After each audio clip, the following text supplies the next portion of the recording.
Abu Sa'id al-Khudri radiyallahu anhu rapporte ceci. Un groupe d'Ansar, donc les musulmans de Médine, ils demandèrent assistance matérielle au prophète sallam qu'il la leur donna.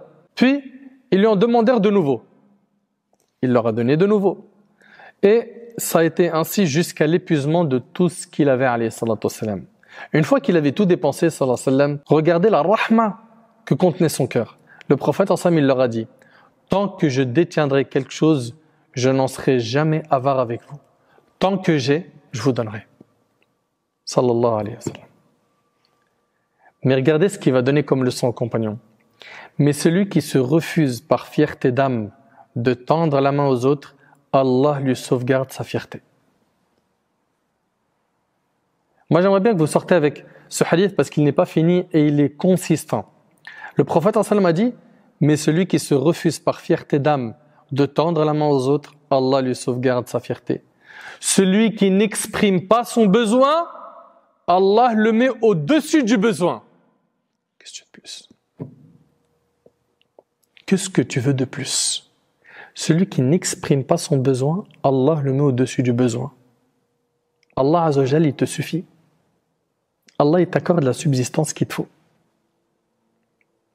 Celui qui s'astreint de patienter, Allah lui en donne la force. Celui qui s'astreint de patienter, Allah lui en donne la force. Nul n'a reçu de don meilleur et plus abondant que celui de la patience, rapporté par l'imam al-Bukhari et Muslim. Subhanallah. N'exprime pas ton besoin aux humains. Exprime-le à Allah. C'est dur, tu es en train de vivre des temps difficiles financièrement parlant. Tu es arrivé aux lignes rouges, tends plutôt tes mains vers Allah et pas vers les gens. Et demande à Allah. Allah il va te faciliter. Wallahi al-azim, il va te faciliter. La hawla, transformation, wa la quwwa, force, ni transformation, ni changement, ni force, illa billah. Si ce n'est par Allah tabaraka wa ta'ala, à travers l'assistance d'Allah Jalla wa ala, si Allah Jalla wa ala le souhaite et le décide. Et comme le prophète alayhi salatu wa salam l'a rappelé, l'invocation de ici Yunus alayhi salam, la ilaha illa ant, subhanak inni kuntu min al-zalimin, eh bien Ibn al-Qayyim a rapporté ça, ici a rapporté ses propos, en citant ici la parole de Yunus alayhi salam, parce que le prophète a dit toute personne qui invoque Allah Azza wa Jal, en citant ce que Yunus a cité comme parole, son invocation est acceptée.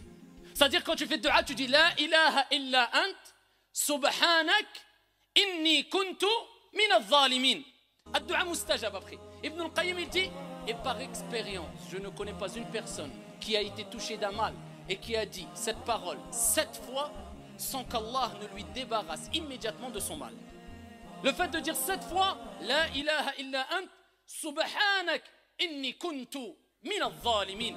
Donc ici tu reconnais at-tawhid et tu dois le dire avec sincérité et l'appliquer. Subhanak, tu glorifies Allah et tu reconnais que sans Allah tu n'es rien.